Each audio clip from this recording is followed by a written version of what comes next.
बज़्म नूर में एक दफ़ा फिर से खुशामदीद नाज़रीन।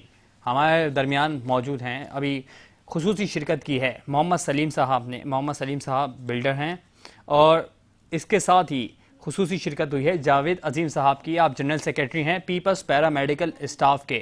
हम आप दोनों को इस बज़्म में खुशामदीद कहते हैं। बढ़ूंगा जावेद अजीम रहमानी साहब की जानिब।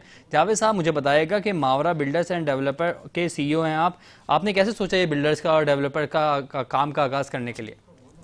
बिस्मिल्लाहिर्रहमानिर्रहीम। सबसे पहले तो मैं शुक्रगुजार हूँ K21 और बज़्म नूर की पूरी टीम, मेहंदी अब्बास साहब का, कि उन्होंने मुझे मौका दिया, मैंने शिरकत की इस प्रोग्राम में। ममनून। और मैं बताता चलूँ कि हमारा स्लोगन है, ज़ाहिर सी बात है हालात ऐसे हैं कि जिसमें अब मकान बनाना तो बहुत दूर की बात है, ज़मीन लेना भी जो है अच्छी जगह पे एक बड़ा मुश्किल एक ख्वाब रह गया है। बिल्कुल तो ऐसे। हमारा स्लोगन ये है कि तनख्वाहदार मज़दूर पेशा तबका जो है वो इस तरह की अच्छी सोसाइटी हम लॉन्च करें कि वो आसानी के साथ एक ज़मीन का टुकड़ा ले ले, उसके बाद वो बना के अपनी फैमिली को सुकून से ज़िंदगी उसकी अपनी गुजार सके। तो इस सिलसिले में मैंने अभी एक प्रोजेक्ट रिसेंटली 99 ईयर लीज़ जो है वो 50 एकड़ जो है वो ली है गुलशन हदीद फ़ेज़ 3 में। तो उसमें मैंने तकरीबन 100 प्लाट्स जो हैं वो ऐसे रखे हैं जो बिल्कुल अफोर्ड नहीं कर सकते, मज़दूर पेशा लोग हैं, तब तनख्वाहदार लोग हैं, तो उनके लिए बिल्कुल नो लॉस नो प्रॉफिट में उनको माहाना एक साथ पे जो है 2 साल 3 साल के ऊपर उनको दूंगा मैं इंशाल्लाह। अच्छा, तो मुझे बताइएगा कि जितने बिल्डर्स ये दावा करते हैं कि इस अमाउंट में ये आपको ज़मीन दे दी जाएगी, इस अमाउंट में ये आपको प्लॉट दे दिया जाएगा, लेकिन उसके अलावा भी कुछ हिडन चार्जेस होते हैं। आप वाजे कीजिएगा कि कोई हिडन चार्जेस हैं या जो आप बता रहे हैं बिल्कुल एज इट इज़ ऐसा ही है? अल्हम्दुलिल्लाह ये मेरा 12वां प्रोजेक्ट है माशाल्लाह। और इससे पहले 11 प्रोजेक्ट मैं डिलीवर कर चुका हूँ, जिसमें मेरा खुद ताल्लुक़ बेसिकली मैं खुद ग्रास रूट से आया हूँ, पैराशूट से नहीं आया हूँ। तो मुझे अंदाज़ा है कि आवाम के क्या मसाइल हैं, किस तरह से लोग अपना पेट काट के जमा पूंजी करके ज़मीन का टुकड़ा लेते हैं और फिर उसको बना के और अपनी ज़िंदगी गुजारते हैं। तो इसी चीज़ को देखते हुए मैंने जो है इस तरह का डिज़ाइन किया है जिसमें कोई डेवलपमेंट चार्जेस नहीं होंगे और इसमें जो कॉस्ट बताई जाएगी वो भी माहाना आसान इक़साद पे मैं उनको प्रोवाइड करूँगा। ठीक है, आपने बताया कि नो प्रॉफिट नो लॉस, यानी कि ब्रेक इवन में आप काम करेंगे गरीब और मजदूर के लिए। इस काम करने का मकसद क्या है आपके, और इसके अलावा जो आपके बाकी के प्रोजेक्ट्स हैं उनका मकसद भी मुझे बताइएगा। मेरा मकसद यही है कि इस पुरफतन महंगाई के दौर में ज़ाहिर सी बात है ख्वाब रह गया है घर बनाना। तो ऐसे ही है। कम से कम एक अच्छी जगह पे, अच्छी लोकेशन पे मैं अगर तनख्वाहदार मजदूर पेशा तबका या पेंशनर्स जो हैं ख़ास तौर से हमारे जो बुढ़ापे में आने के बाद पेंशन पे गुजारा कर रहे होते हैं, उनके किराए के मकान में रह रहे होते हैं अपनी फैमिलीज़ के साथ, तो कम से कम वो इस कॉस्ट के अंदर बड़े चीप इसके मैंने जो है वो रेट्स रखे हुए हैं। और जो इसमें मैंने बताया कि 100 प्लाट्स में ऐसे मुख्तस कर देता हूँ कि वो आसानी के साथ थोड़ी सी पेमेंट करके और उसको प्लाट के जो मालिक बन जाते हैं और फिर उसके बाद मैं उनको पोजीशन भी दे देता हूँ ताकि वो बना के थोड़ा थोड़ा अपनी ज़िंदगी को फैमिली के साथ सुकून के साथ ज़िंदगी गुजार सके। ठीक है, बढ़ेंगे सलीम साहब की जानिब। सलीम साहब, मुझे बताइएगा अपनी सोशल वर्किंग के बारे में, हमारे नाज़रीन मोहतरम को कुछ बताइएगा, और कब से आप इस काम का आपने आगाज़ किया है और किस तरीके से सिलसिलावार चीज़ें चल रही हैं? बिस्मिल्लाहिर्रहमानिर्रहीम। सबसे पहले तो ये बज़्म नूर के पूरी टीम का शुक्रगुजार है। हमारी कराची रूरल नेटवर्क एक गैर सरकारी तंजीम है, उसमें जितने भी हमारे दोस्त जो सिविल सोसाइटी है, जितने भी हमारे दोस्त हैं वो वॉलंटरी जो अपने सोशल फील्ड में काम कर रहे हैं। अच्छा। तो हम तकरीबन जब से पाकिस्तान बना है तो हमारी कराची जैसे एक इंटरनेशनल शहर है तो 2 हिस्सों में बांटा हुआ है। ठीक है। एक अर्बन एरिया है, एक रूरल एरिया। तो हमारी ज़्यादातर जो जितनी भी सोशल एक्टिविटी है वो रूरल एरिया के जितने भी लोग हैं तो उसमें सोशल फील्ड के हवाले से हमारा काम है। तो जहाँ तक मैं आपको थोड़ा सा ये पसमानदा इलाके की बात करूँ ज़रिया मुआश के हवाले से, तो हमारा इलाका आज से 20 साल पहले एक ज़रूरी इलाका खुशहाल इलाका था, डिस्ट्रिक्ट मलिर ज़रूरी। तो हमारे ये डिस्ट्रिक्ट मलिर 2 हिस्सों में बांटा हुआ है, एक साहिली पट्टी एक खुश पट्टी। साहिली पट्टी पे तो हमारे जो माइग्रेट जो हमारे भाई हैं जो उनका ज़रिया मुआश समंदर में है। अच्छा। और दूसरी तरफ हमारी खुश पट्टी है, वहाँ पे हमारी ज़राअत एग्रीकल्चर बेल्ट से हमारे लोग वाबस्ता थे। किसी आज से 15-20 साल हमारा डिस्ट्रिक्ट मलिर के लोगों ने कराची शहर के लिए एक माँ का किरदार अदा किया था। बहुत सारी ताज़ी सब्जियाँ, फल फ्रूट और लाइव स्टॉक से हमारे लोग वापस आते तो फ्रेश दूध पूरी कराची को मुहैया करते थे। बदकिस्मती से ये हमारे दोनों जो हमारे मकामी लोगों का देही इलाके के लोगों का जो ज़रिया मुआश था ज़राअत और माहीगिरी, आजकल ये दोनों शोबे बिल्कुल डिस्टर्ब या इसे कहो बिल्कुल ख़त्म हो चुके हैं। उसकी वजह यह है कि हमारे जो दो रिसोर्स थे, एक मकामी लोकल रिसोर्स, एक नेचुरल रिसोर्स। अच्छा। नेचुरल रिसोर्स यही है कि हमारी मली नदी है, बारिशें होती थी तो हमारे ट्यूबवेल जो है पानी से 100 फुट पे पानी होता था, मगर आजकल मली नदी से मुसलसल 20, 25, 30 साल से रेती बजरी की चोरी होना, जिसकी वजह से हमारे ट्यूबवेल पर का पानी बिल्कुल नीचे सतह पे चला गया है 400-500 फुट पे, और पानी का जायका भी चेंज हो गया है। तो इसी तरीके से हमारी ज़राअत जो एग्रीकल्चर का शोबा है वो बिल्कुल ख़त्म हो चुका है।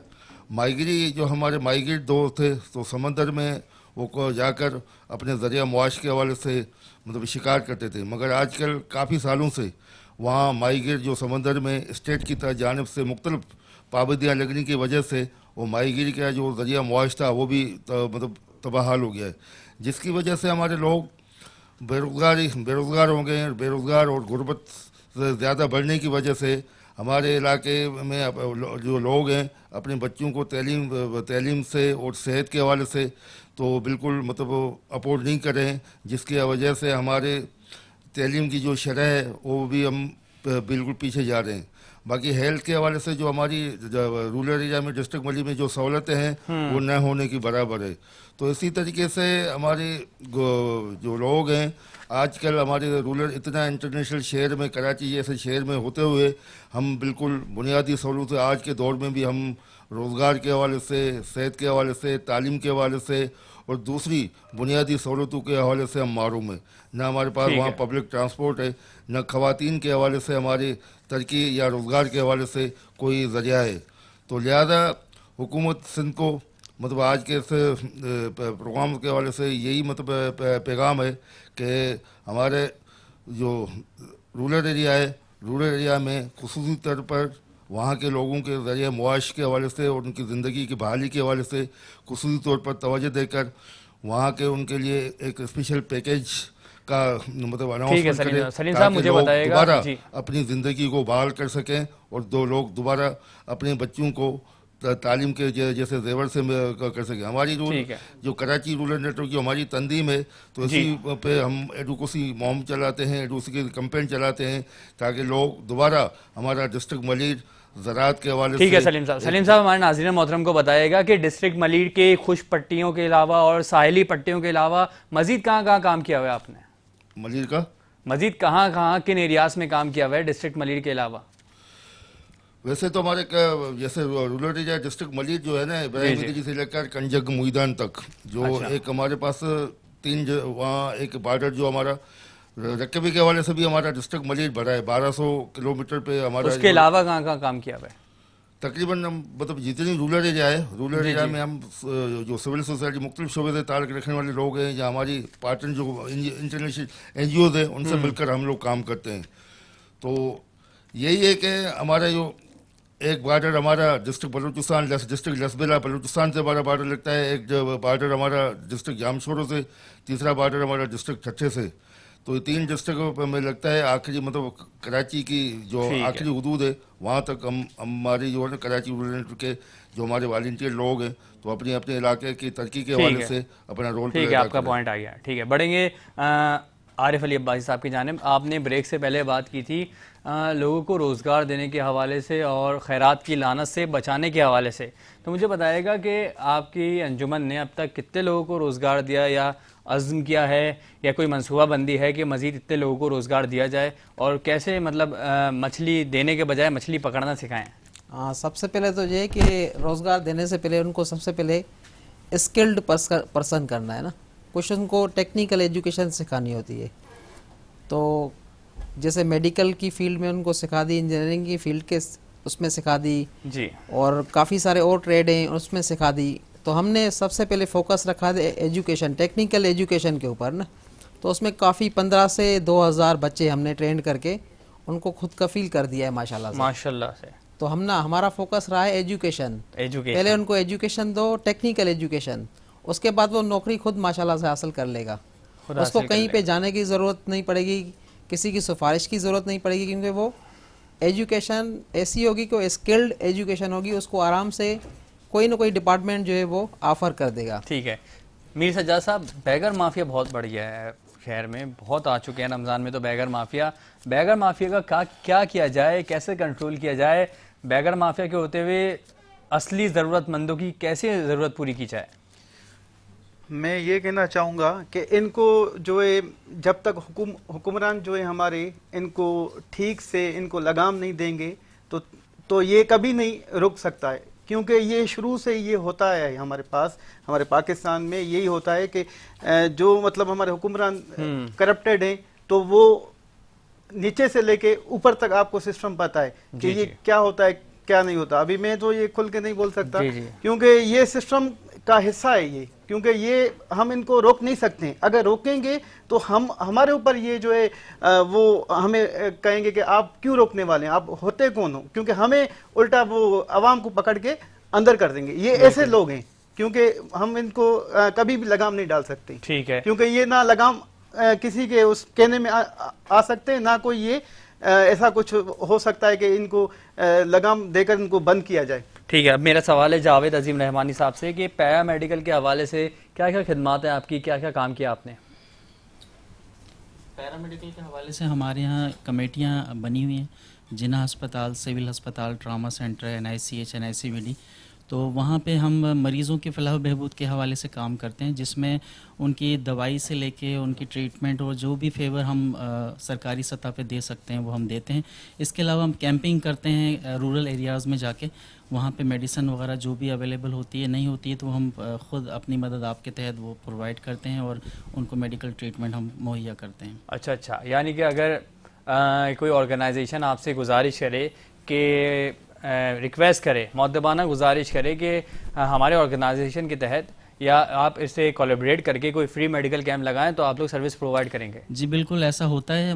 मुख्तलिफ हमारे पास NGOs हैं जो हमसे रिक्वेस्ट करती हैं, तो इसमें हम डॉक्टर्स, हमारी एक तंजीम भी है PDF, पीपल्स डॉक्टर्स फोरम। अच्छा। तो और एक तंजीम हमारी ये है पीपल्स पैरामेडिकल स्टाफ। तो हम मिल के जॉइंट वेंचर पे जो है हम उनके साथ कोलिब्रेशन के साथ जो है वो कैंपिंग करते हैं। ठीक है। बढ़ूंगा दोबारा से सलीम साहब की जानिब। सलीम साहब, मुझे बताइएगा कि जितने सारे काम आपने गिनवाए हैं, बताए हैं, इन काम को सरअंजाम देते हुए क्या क्या मुश्किलात का सामना करना पड़ता है आपको?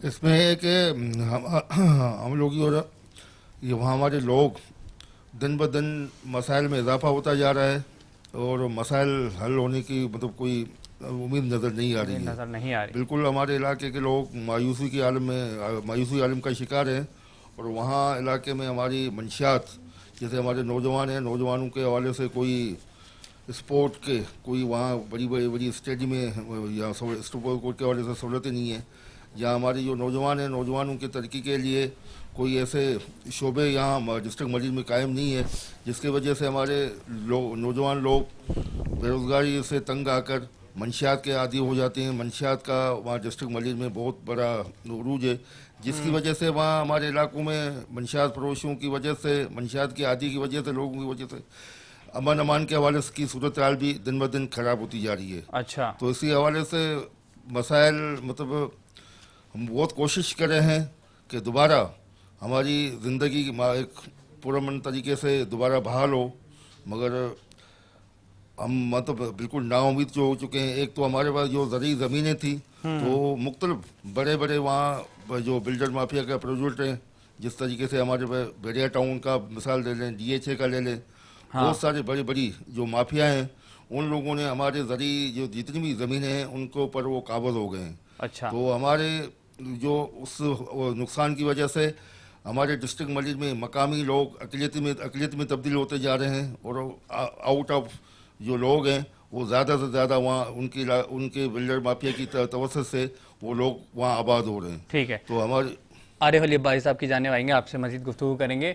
आरिफ अली अब्बासी साहब, ये सवाल मैं तमाम मेहमान गिरामी से करूँगा और ये सवाल ज़रूरी है क्योंकि रमज़ान में ये मुश्किलात का सामना करना पड़ रहा होता है। ज़ख़ीरा अंदोज़ों का क्या किया जाए, क्योंकि सरकारी नर्क जारी होने के बावजूद मनमानी कीमत पर फल बेचे जा रहे होते हैं, फ़रोख्त किए जा रहे होते हैं, आवाम परेशान है, आवाम फलों के दाम पूछकर वापस आ जाती है। जो बात करते हैं कि मैं बाज़ार जा रहा हूँ फल लेने के लिए, लेकिन वो खाली हाथ वापस आते हैं। इस हवाले से क्या किया जाए?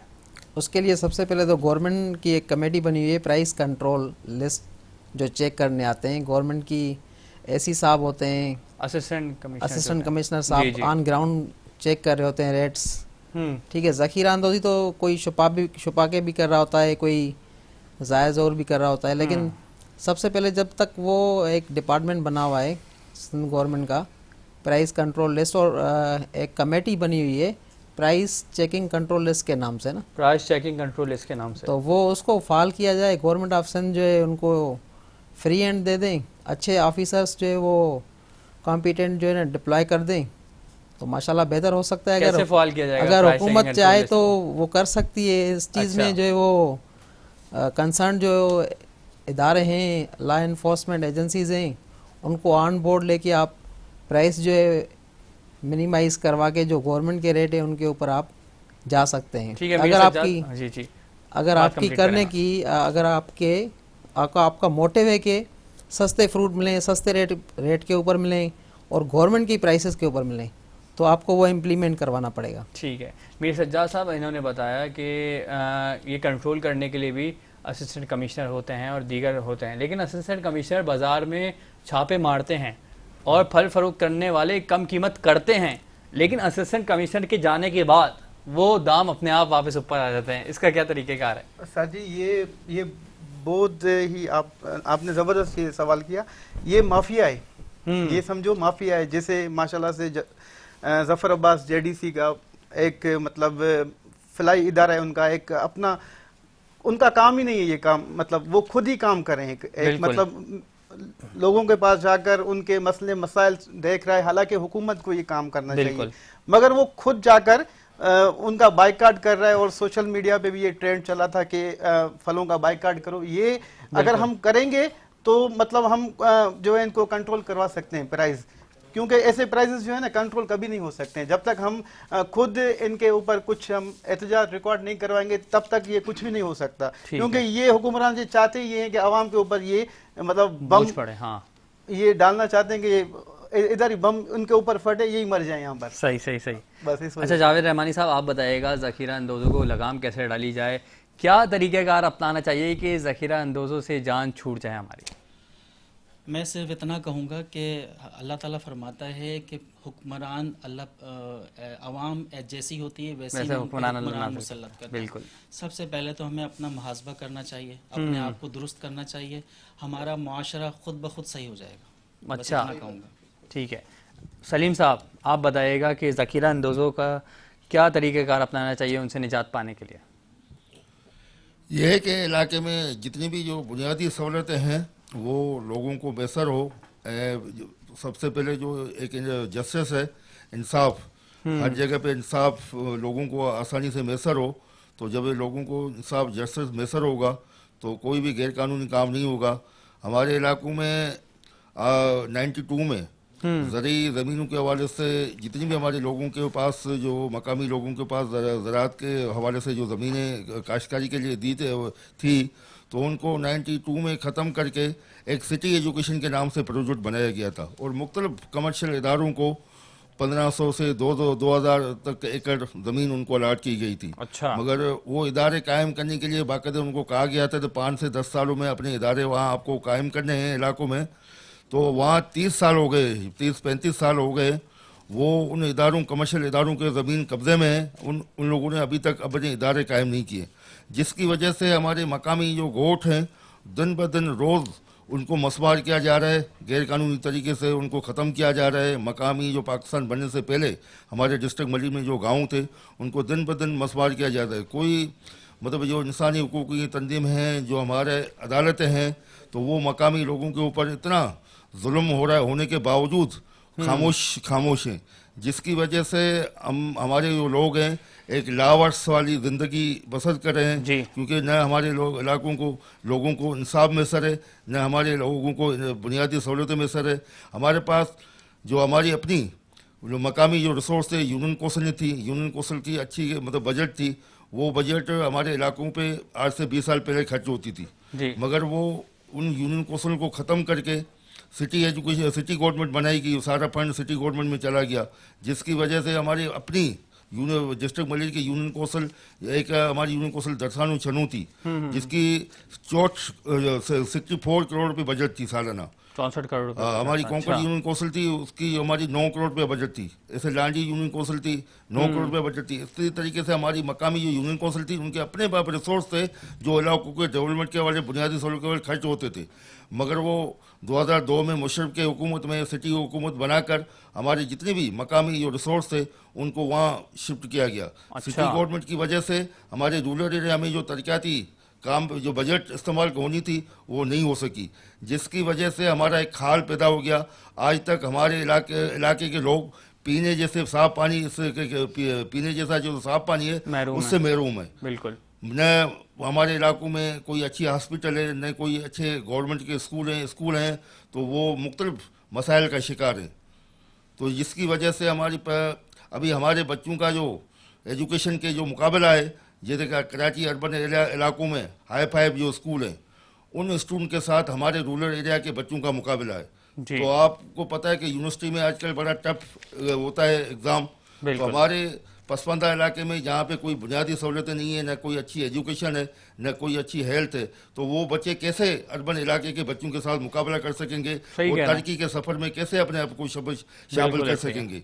तो इसलिए हमारे वक्त हुकूमत स्टेट की तरफ से कोई तवज्जो नहीं है, जिसकी वजह से हम समझते हैं कि हमारा जैसे हाल जैसे फ़लस्तीन का नामो निशान ख़त्म हो जाएगा, इसी तरीके हम भी यही अपना मुस्तकबिल देख रहे हैं कि हमारा नामो निशान जो है ना फ़लस्तीन की तरह वो भी मिट जाएगा। हमारी शनाख्त दिन ब दिन ख़त्म होती जा रही है। अच्छा, ये लम्हा फ़िक्रिया है, जैसे कि इन्होंने दूरअंदेशी की है कि फ़लस्तीन जैसा हाल अल्लाह ना करे, हमारा लग रहा है हमें कि ऐसा हो जाएगा। नाज़रीन मोहतरम, इस बज़्म में वक्त हुआ एक ब्रेक का, कहीं मत जाइएगा, देखते रहिएगा बज़्म नूर।